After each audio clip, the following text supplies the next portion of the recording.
കുട്ടികൾക്ക് fruit juice കൊടുക്കരുതെന്ന് പറയുന്നതിൽ എന്തെങ്കിലും വാസ്തവമുണ്ടോ? Indian academy of paediatrics, American academy of പീഡിയാട്രിക്സിൻ്റെയൊക്കെ റെക്കമെൻഡേഷൻ അനുസരിച്ച് 2 വയസ്സ് വരെ ഫ്രൂട്ട് ജ്യൂസ് നൽകരുത്. 5 വയസ്സ് വരെയുള്ള കുട്ടികൾക്ക് 100 മില്ലി മാത്രമേ നൽകാവൂ. അത് കഴിഞ്ഞാൽ 200 മില്ലി ഒരു ദിവസം നൽകാം.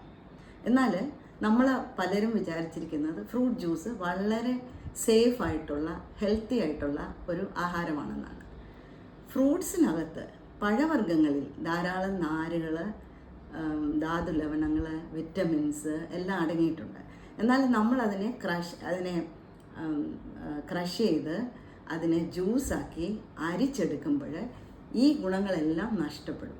അതുപോലെ ഒരു പഴം ഒരു സമയം അല്ലെങ്കിൽ ഒരു പോർഷൻ എടുക്കുന്നതിന് പകരം നമ്മൾ 2-3 ഫ്രൂട്ട് എടുത്ത് അതിനെ ക്രഷ് ചെയ്തിട്ട് ജ്യൂസാക്കി അതിനകത്ത് 3-4 ടീസ്പൂൺ പഞ്ചസാരയും ചേർത്തിട്ടാണ് കുട്ടികൾക്ക് കൊടുക്കുന്നത്. ഈ പഞ്ചസാര അധികമായാൽ കുഞ്ഞുങ്ങൾക്ക് അമിതവണ്ണം വരും. അതുപോലെ പഞ്ചസാരയോടുള്ള അവർക്ക് ആസക്തി കൂടും.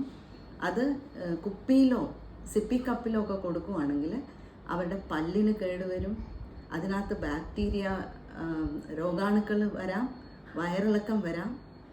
അതുപോലെ വേറൊരു ശ്രദ്ധിക്കേണ്ട കാര്യം എന്ന് പറയുന്നത് പഴവർഗ്ഗങ്ങളിലെ ഫ്രൂട്ടിലെ മധുരത്തിൻ്റെ പേര് ഫ്രക്ടോസ് എന്നാണ്.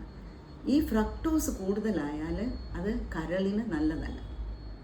മിക്ക വണ്ണമുള്ള കുട്ടികൾക്കും കരൾ വീക്കവും ഫാറ്റി ലിവറും ഒക്കെ ഉണ്ട്.